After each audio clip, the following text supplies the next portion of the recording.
Ken James and Jason McKittrick. Brought to you by Cryptocurium. I hate the moon. I'm afraid of it. For when it shines on certain scenes familiar and loved, it sometimes makes them unfamiliar and hideous. Good evening and welcome to another episode of Learning Lovecraft. I'm your host, Jason McKittrick, and joining me, as always, the traveler of the Eldritch Path, Mr. Ken James. Good evening, folks. And tonight, as always, we are delving into the mysterious and otherworldly realm of H.P. Lovecraft's cosmic horror. Mm-hmm. Our focus tonight, a doubleheader, What the Moon Brings and Azathoth. Two of which I'm kind of just like, what? Yeah, that's an appropriate response. Yeah, I'm like, what? Read them twice, listened to them both 3 times. Yeah. And I'm still just like, huh. Yeah. Perplexed. Well, that's okay. Even. So our first one, What the Moon Brings, it's a prose poem, but it's, but we have this somewhat dream imagery, right? I really like this story. I mean, it's short and it's like I was saying before, we were talking before the podcast started. It's kind of like a distillation. It's he's bringing these elements from his other stories, and he's like, all right, let me get these all together and bring them together. Yeah. And I don't think he maybe doesn't know where he's going yet. I mean, I do, but yeah. It's like, oh, I see what he was doing. But I feel like the elements that he's been creating finally start to pull together in this prose poem. Like the dream imagery, the carved idols, the sunken city, and the enormous, hideous creature beneath the waves. This is a sketch that becomes the masterpiece that is the Call of Cthulhu. Okay. In my opinion. Right, I was just kind of jumbled up with imagery, it felt like. You know what I mean? Just because I'm still getting used to all this, even though we're in our late 20s of episodes. I'm still kind of getting used to it and accustomed to the writing. Yeah. And I was just kind of left like, wait. So this guy's talking about these things that he's seeing, that the moon and the light, and I'm just like, huh. Well, it's he's discussing there's, it's like the eldritch light of the moon. Like the light of the moon is transformative. Okay. And normally he's talking about, and he says in the beginning that it's, these things that he's familiar with, that he loves, how they are normally, but when the moon hits them, they become weird and strange. Right, okay. And that's just the, that's kind of the theme of the story. Right, and it's just like trying to get used to someone, it's a far cry from, a couple of the other ones we've recently read. And right.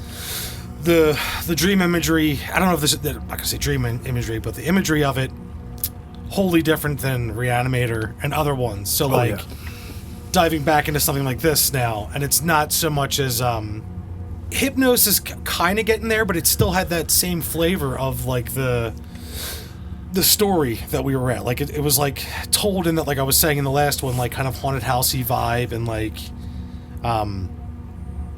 kind of set up in like that whole like almost interrogation, telling the tale of the unknown narrator, and I shan't say it, and then you go back into this and it's just some guy talking about what the moon brings, so you're like, it's kind of, it was kind of rattling for my thought process.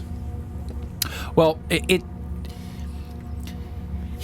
there is a story that does take place, because he talks about this familiar garden, and they talk about the there's these lotus petals, or what is it, the lotus blossoms. Yeah. And he's talking about they're falling and they look like dead faces. Yeah. And when the moon hits, it almost transforms the whole scene, because, what was normal is now changed. But we'll go through it. Just the particulars. Like I mentioned in the beginning, this is a prose poem, and it was written on June 5th, 1922. The story was first published in the National Amateur in May 1923. It's shorter than most of Lovecraft's other short stories, and it's essentially a fragment. The story is based on one of Lovecraft's dreams, a common technique.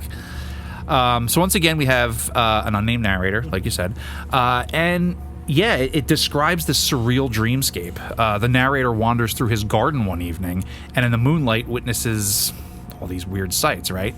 And he's in his garden, and he reaches this stream, and we get this next passage. Silent and sparkling, bright and baleful, those moon-cursed waters hurried I knew not whither. Whilst from the embowered banks white lotus blossoms fluttered one by one in the opiate night wind, and dropped despairingly into the stream, swirling away horribly under the arched carven bridge. staring back with the sinister resignation of calm, dead faces. So he's got these moon cursed waters, right? And it's talking how this scene has become just strange. Normally this would be like a beautiful image at night. Right. Like it's like, oh wow, the petals are coming off. It's going into the stream, but there's something strange about it. Like the petals look like dead faces, which Yeah. It's cool. it is. It's definitely cool. Like I said, Oh, it's all good, man. I had so much trouble just like putting it in order in Gotcha. what I'm kind of like. It's hard to describe what I'm trying to get across here, but I was just trying to okay, what are we doing? I don't know. No, it's fine. I mean, it has dream logic, but Right. it goes to a weird place, which is essentially what the point is. Right, and also I wasn't reading it like a poem. Okay. I was kind of reading it almost just like a story and someone telling it. A prose poem is kind of a story, but it's meant to be short in length, and Sure. it focuses on the beauty and the language. So it's like this. It is a story, but it has this poetic feel to it. Like you read a poem, there's almost all Yeah. poems have almost like a dreamlike quality. Also, too, Yeah. it's and the wording is very it's spun. It's Oh, yeah. very Oh, yeah. Spun is a good word. Yeah. So after he crosses over the bridge, he realizes that this garden that he was normally in now has no end. And where there were once walls, there's now trees and shrubs, and there's also these stone idols in between, which is also interesting. And the dead faces that he had encountered, they urge him on farther and farther as the stream becomes a river before leading him to the shore of this sea. And then suddenly the lotus faces disappear as the moon sinks into the horizon. And we get this next passage. And as I saw therein the lotos, faces vanish, I longed for nets, that I might capture them and learn from them the secrets which the moon had brought upon the night. But when the moon went over to the west, and the still tide ebbed from the sullen shore, I saw in that light old spires that the waves almost uncovered, and white columns gay with festoons of green seaweed. And knowing that to this sunken place all the dead had come, I trembled and did not wish again to speak with the lotos faces. So yeah, man, he comes to this. He comes to this shore, and because of the action of the moon, it makes the tides withdraw, and there's this whole city that's normally submerged, and he realizes it as it's like a city of the dead, and he sees the towers. They're all they're hung with green seaweed. Yeah. It's it's a cool little scene. Yeah. Harkens back to Dagon with the monolith and the Yes. everything draped in that Yes. No, definitely, and this is certainly connected to that, and this is also going to inform things coming up. Like I said, Call of Cthulhu. So he finds himself staring down at this ruins of this ancient city, and like he says, it's a city of the dead, and which is random. The narrator sees a condor, and then wishes to ask it about the people he knows who have died. It's like, all right. Yeah, at this point I'm like, what? That's the weirdest thing in it for me. It's like, what? Right, but I'm trying to put yourself in my mind, Yeah. Like I haven't read stuff like this, and I get to the point where I'm still trying to piece together what I'm reading, and then I get to him talking to a condor, and I'm like, yeah. I'm just gonna have to wait till I talk to Jay about this. It's just dream imagery. Sure. That's. I'm not gonna say it's the problem, but it's like it makes sense because it doesn't make sense because we're Right. talking about dream imagery. Sure. So. Like you wake up and you see someone that's is your brother, but it's not your brother. Yeah, exactly. That kind of stuff. Yeah, like you're at your mom's house, but it's not your mom's house. Yeah, totally.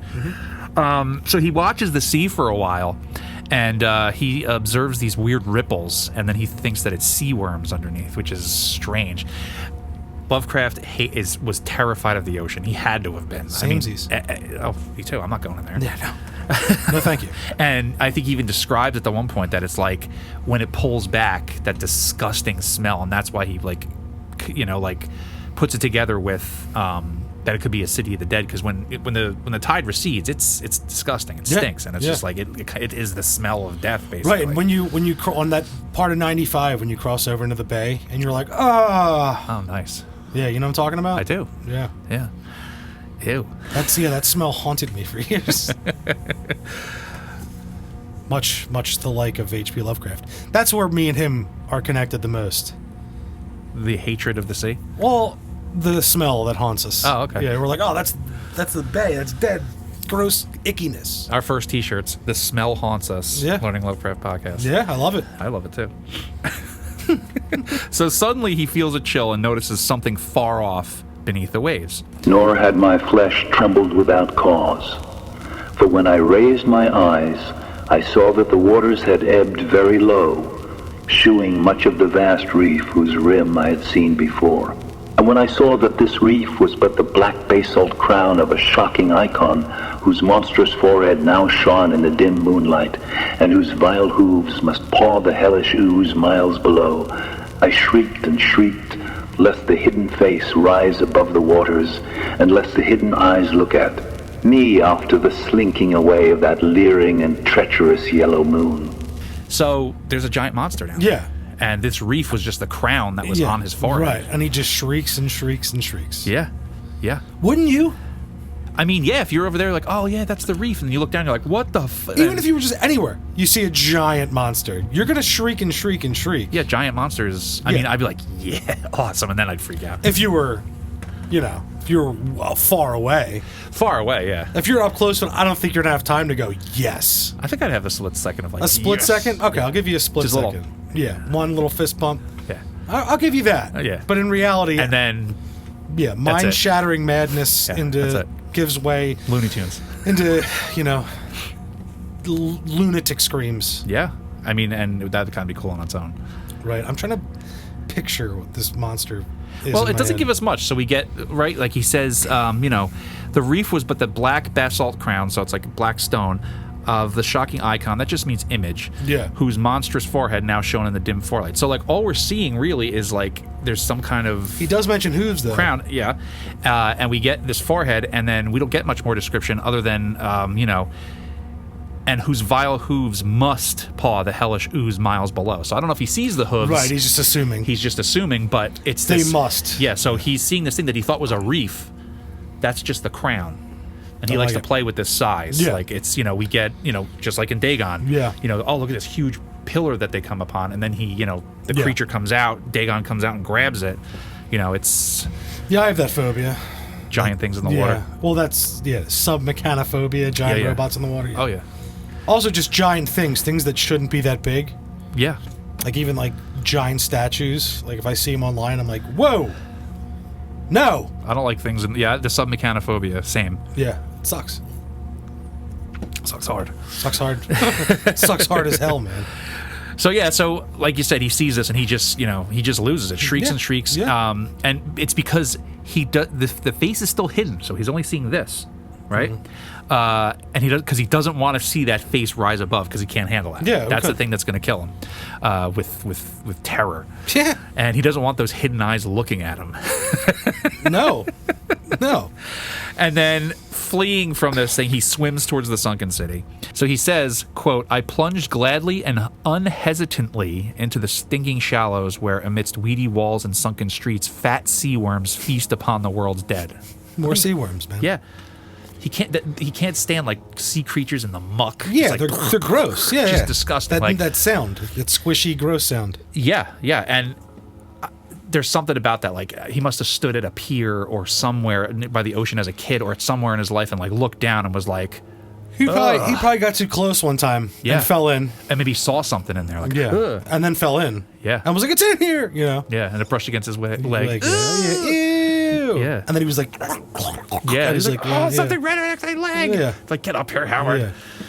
Howard, you filthy boy. Yeah, his mom was kind of like, from Red Dragon, the grandmother. Oh my god, long time. I don't even remember, dude. Seriously, I've seen it like He twice. he has like flashbacks. He was like a bedwetter, and she can't have it. That She's makes like sense. yelling at him. Makes sense. She threatens to cut something off. It's wild. I mean, That's how I imagine Howard's mother. grow up, kid. You know what I'm saying? Yeah, 8-year-olds should be hard as fuck. By Yeah. then. Nice. So our narrator, he clearly prefers death instead of the madness that could possibly come from this. Totally understandable. Right. So, and that's the end of the story. I mean, we don't know if he, if he dies, it's assumed that he jumped in there because because F it. Yeah. Yeah, take me now. Yeah. I'm not trying to see this thing. Yeah, sweet oblivion, open your arms. Yeah. And that's with arms wide open? Yeah. Yeah. Yeah. And that's that. And that was all brought about because of the moon and its ability to, well, it does affect the waves, sure, which is interesting. Yes. And then it also somehow, I don't know, affects the psychically sensitive. I don't know. Yeah, from one point to the other, this is one of those ones that it gets me all just jumbled in my head. Okay. And it's one of those ones where I like the clarification of going over it, here. Yeah. Here at Learning Lovecraft. Yeah. Because certain things, especially once, like I said, once a tale is spun a certain way, I start getting And I kind of want to say that might be somewhat on purpose. Sure. Like there is something about the way that it's like evocative language, right? Mm-hmm. And to describe it, like it's the language is there to describe this dream world, and it emphasizes the otherworldly nature of the whole experience. Yeah. You know what I mean? Like he uses that to show you. It's like if I'm describing what I have for lunch, and when I swept the floor, and when I cleaned the bathroom, there's nothing. You know what I mean? There's nothing like but you're out here under the weird moonlight, and like you have this this experience. Yeah. You're gonna get this weird language. Yeah, and the weird language is kind of a way of like you can't say really personifying, but personifying fear, I guess, or what that feeling is if it's not fear, because the fear comes at the end. Right. He is scared of the moon. It terrifies him, but all that stuff in between is just like, like right. It's like a further descent almost. It's like, and it lets him descend further than he normally could because the moon's like power, quote unquote, is also what makes the waves recede, almost in a way that they wouldn't have receded as much normally, and it pulls back the waves to see this city of the dead where this monster is sitting, and it's scary. It is scary. It's scary. Okay. Yeah. Okay. I agree. Yeah. I agree. Just giant water monsters. Yeah. I have a feeling we're going to get a lot more of this.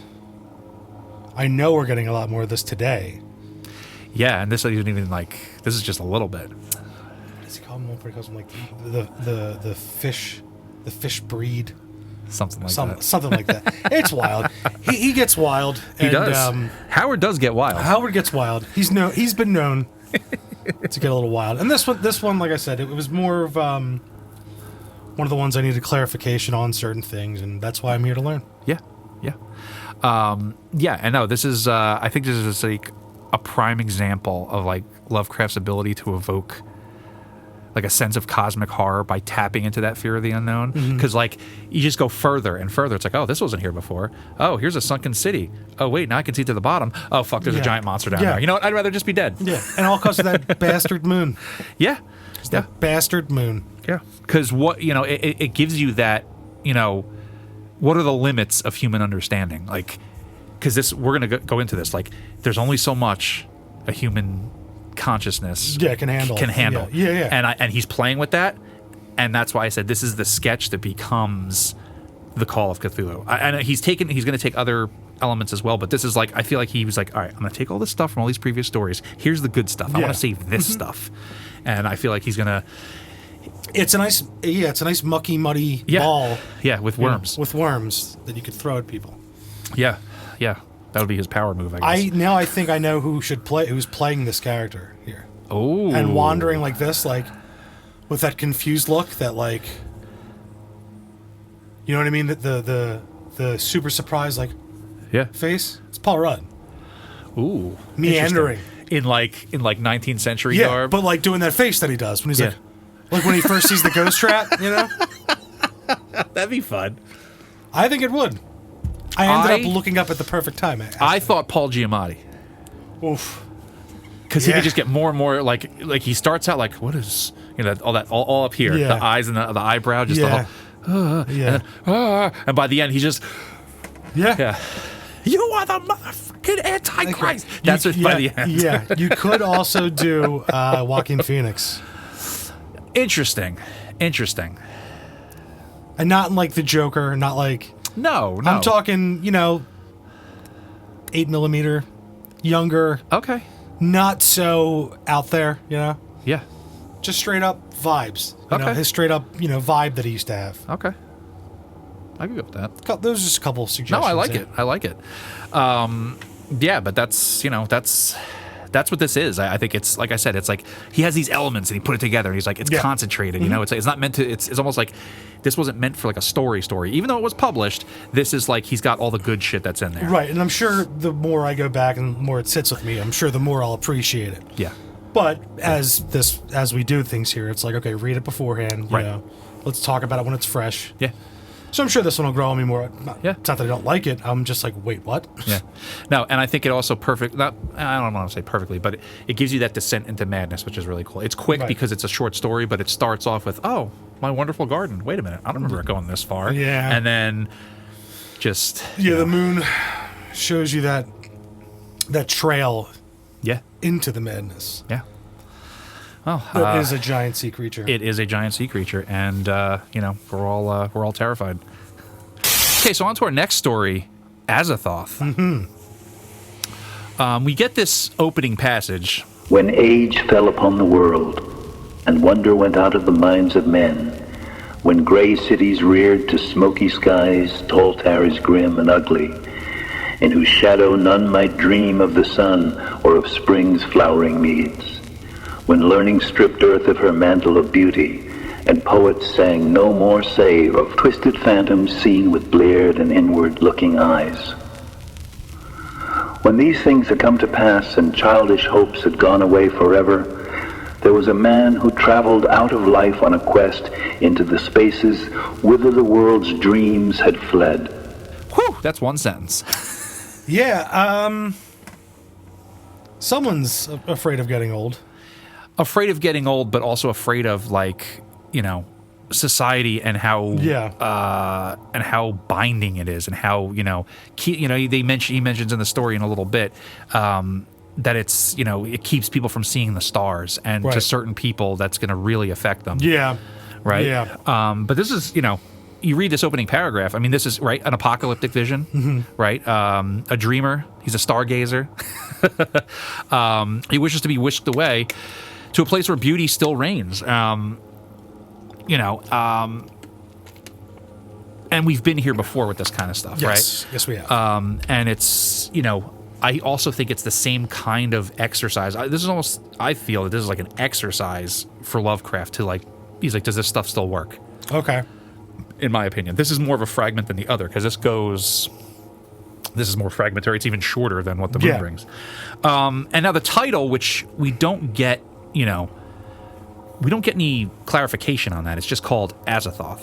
And that is, I don't know if we've spoken about some of the entities before. Yes. But Azathoth, often referred to as the blind idiot god, symbolizes the incomprehensible forces that govern the cosmos. And he's indifferent to the fate of humanity. Right. So he's what exists in the center of the universe. Okay. A little bit on Azathoth, because we're here, we're learning. We're learning Lovecraft.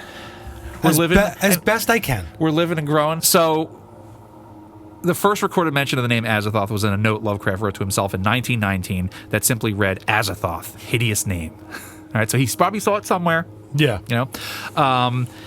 The very well-known and venerated mythos editor Robert M. Price argues that Lovecraft could have combined the biblical names Anathoth, which was Jeremiah's hometown, and Azazel, mentioned by Lovecraft in the Dunwich Horror. And you get Azathoth, possibly. Price also points to the alchemical term Azoth, which was used in the title of a book by Arthur Edward Waite, the model for the wizard Ephraim Waite in Lovecraft's The Thing on the Doorstep. We'll get to that, but this is just... they're trying to suss it out because it's his own word. I feel like the blind idiot god right now, Yeah. But if he wakes up, existence is just blinked out of time and space. There's these... we'll get to it when they get to him in later stories, but there's these pipers that are always playing this cosmic flute that keep him asleep. That's a level in Elden Ring. Yeah, that's where they got it from. Yeah. because if they stop playing, he wakes up and then that's You it. fight the pipers, a bunch of them. Yep. Oh, Yeah. interesting. Yep. Yeah, Wild. wild. Well, now you know where that comes from. Yeah. From Software, always digging in the H.P. Lovecraft barrel. Definitely, especially with Bloodborne. Mm-hmm. So, and then another little thing, Lovecraft made a note to himself later in 1919, refers to an idea for a story where he says, a terrible pilgrimage to seek the knighted throne of the far demon sultan Azathoth.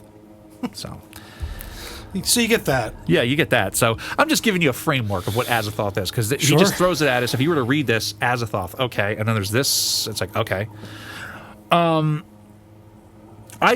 got to be honest, I love both of these fragments / prose poems. Like I said earlier, they distill down a lot of the previous ideas and concepts put forth by Lovecraft in his previous stories. Mm-hmm. He's kind of like trimmed the fat off and just showed us, like, here's the good stuff. Yeah. I'm going to add to this. Here's the good stuff that I have right now. But still finds a way to be, like, super wordy. Well, that's what he loves. Yeah. It's just like... Oh, I just like... Unraveling the words is almost like a journey. It's almost like... it's almost like a maze or something. It's the like Tao Te Ching. Sure, that too. Yeah. I love it. Yeah, I mean, it's what he does, and we've got this, this story where he's in this town.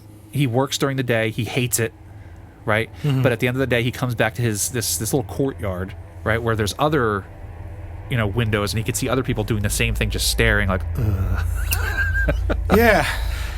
But he's able to stick his head out the window far enough where he can see some of the small stars, he calls it, right?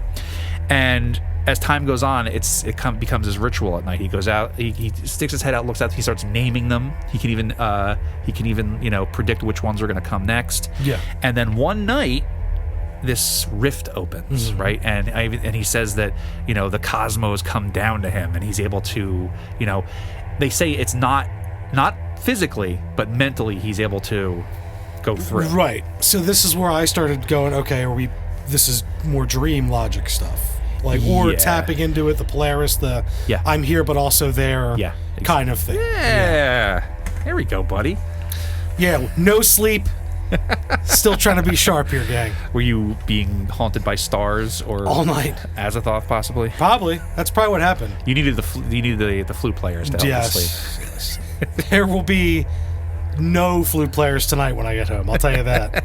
It's going to be me cannonballing into my bed. Nice. Triple Lindy? Yeah, making a sandwich out of the pillow. Perfect. So he sees this rift, and it kind of engulfs him in this like sand and fire, they say, and it takes him off to this place. Yeah. And that's essentially the end of the story fragment. Right, and that's where I went to, the other dream stories, and I was like, okay. Yeah. I see what this is. Yeah, it's these ideas. He all right, so what do we know? He hates the modern world. Mm-hmm. And the moon. And the moon. He hates the modern world. Everything about it he seems to be is, he's in the wrong time. He wishes he lived when it was more of a nature-based kind of thing. The more of these walled cities, everything's gray, man's cut off from the stars, especially for someone who's a dreamer or a poet or an artist, it's detrimental to them. So in this one, his only escape is to just look at these stars, which he knows he can't physically get out of there. So is he's dreaming or deluding himself to the point where he's like, no, that's where I want to be. Right. I want to be up there. And the all the other people in the rooms doing the same thing, that's kind of it's a play at everyone's the same in this modern world, and there are very few of us that gaze off and ponder the infinite or the impossible or terror or whatever. The dreamers are the ones that very, very rarely get the chance to look up, but once they do, they're addicted. Where everyone else never, their only view is straight out the window or down. Couldn't have said it better myself. Well, man, this not getting much sleep thing, it seems to be working out for me. Well, you're half in, half out, buddy. Exactly. This is actually how I used to write most of my music. Oh, yeah? I would just be up for days I couldn't sleep, and then bangers would come to me. Hey, it might, you know what? There's something to that, because there's something that it takes something out of the mix where you're just like, yeah, you know what I mean?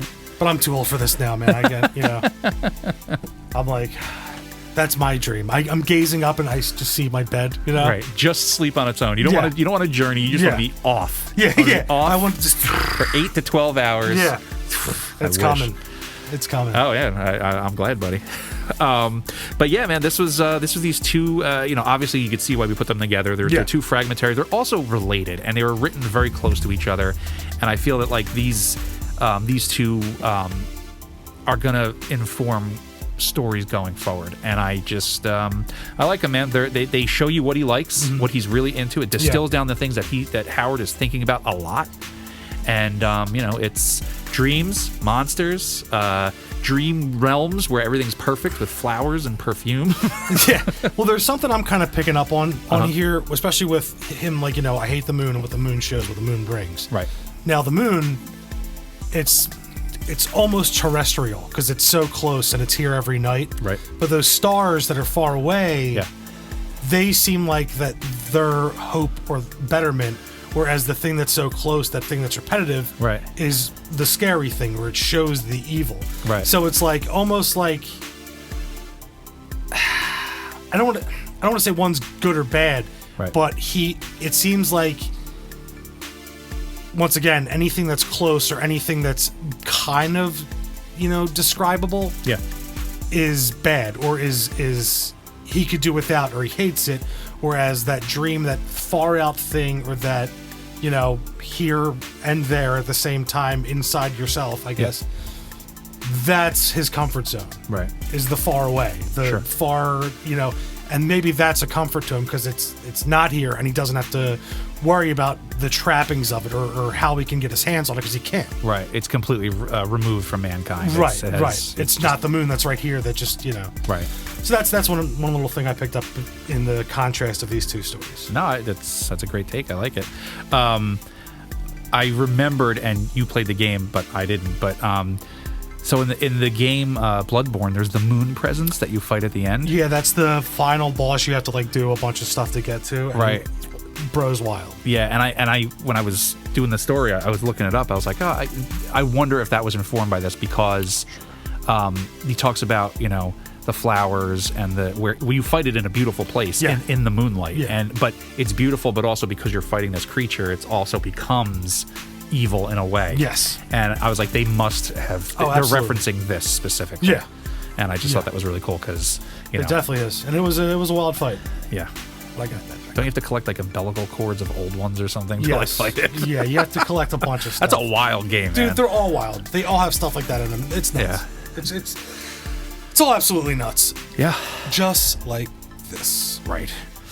All right. Well, okay. Next time, we're going to be covering The Horror at Martin's Beach. This is a collaboration with Lovecraft's future wife, Sonia Green. We're going to give her a little backstory on her because she's a very important person in Lovecraft's life. And I think that's what's fit to print for what the moon brings in Azathoth. Yeah. So, Ken, once again, we find ourselves lingering on the edge of the abyss. I feel it. Well then, thank you for joining us for this episode of Learning Lovecraft. I've been Jason McKittrick. And I've been Ken James. And we'll see you beyond the Wall of Sleep.